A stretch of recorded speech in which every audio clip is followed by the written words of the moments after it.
live in a most beautiful part of the New Forest. Obviously, that's your inspiration to your work.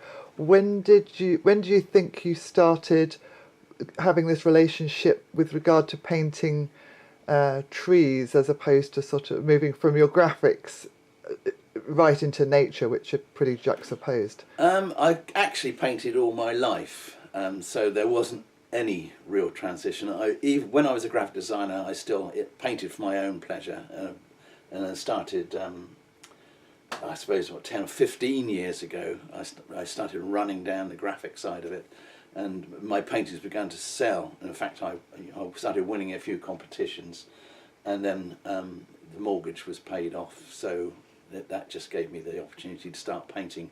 Living in the forest is just an endless, absolute endless views for painting. You can go on and on and on. The inspiration is there everywhere, in rivers, woods, pine enclosures, open heathland, big skies, dark skies, reflections in streams. It's endless.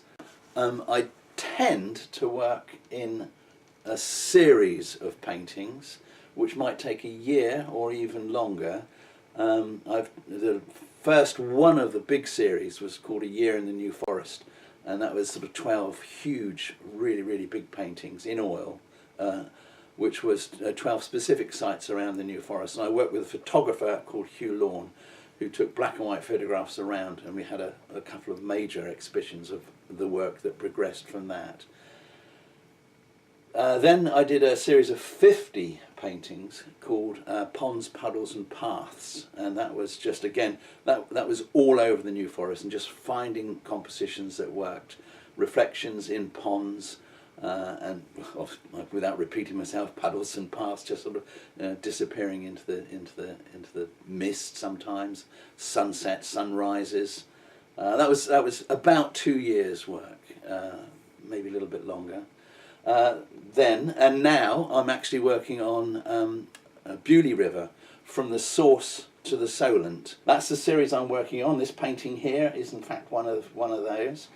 I shall continue to do a series of paintings as I travel through the forest, and hopefully sell them. But when I've completed the journey, I should then go back to various locations that I really liked, and then paint a series which I should not put up for sale until it's a complete collection, and hopefully have an exhibition either at Southampton Art Gallery, St Barb's, or London, somewhere like that. So whoever would take me on, actually, whoever would take it on. But I'm still working with a guy called Hugh. He's 80. I really rate his photography. It's very difficult to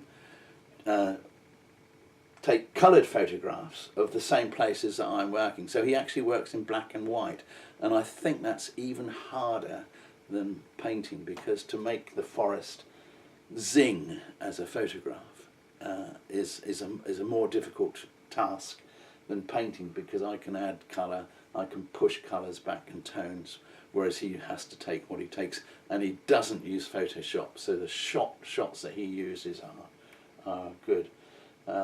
Nearly all my work is watercolour. I do paint quite large scale watercolours. I think the biggest one has just sold recently. I think that was over 1 metre square, and that's quite a big watercolour. That was again on the journey down Beaulieu River. It didn't actually have the river in it, but it was a place called Matley Wood, which was all bracken and misty trees and things like that. So that's what I'm working on at the moment. That's fantastic. And you just mentioned that you work in watercolour, and that your friend Hugh does his photography in black and white.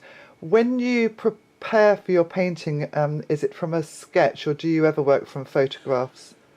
I do take photographs, but I try not to work from photographs. I have around the studio, you'll see small paintings. Those are nearly all done on site. I take the sketchbook down with me. I use pastels, and that's chalky pastels, and I try to capture the moment or the instant, or certainly the colour and the feel of the place.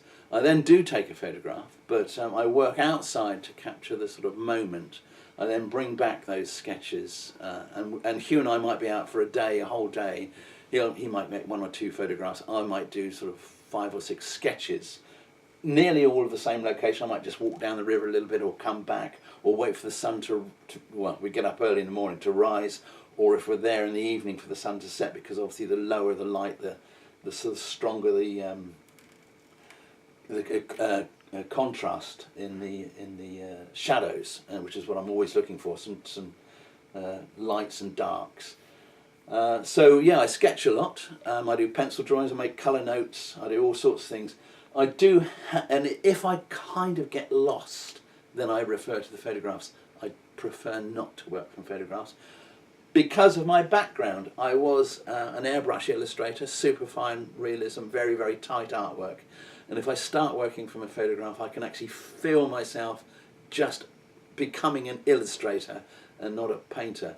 And it literally has taken me 20, possibly 30 years to grow away from being an illustrator and into a painter.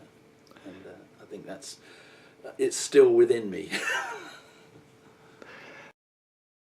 Your work is exhibited locally in various galleries.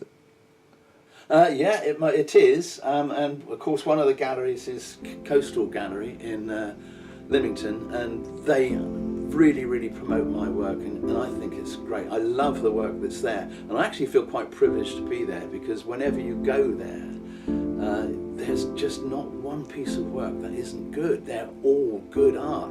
So it's nice to go into it's a small gallery, but it's packed full of really, really interesting stuff.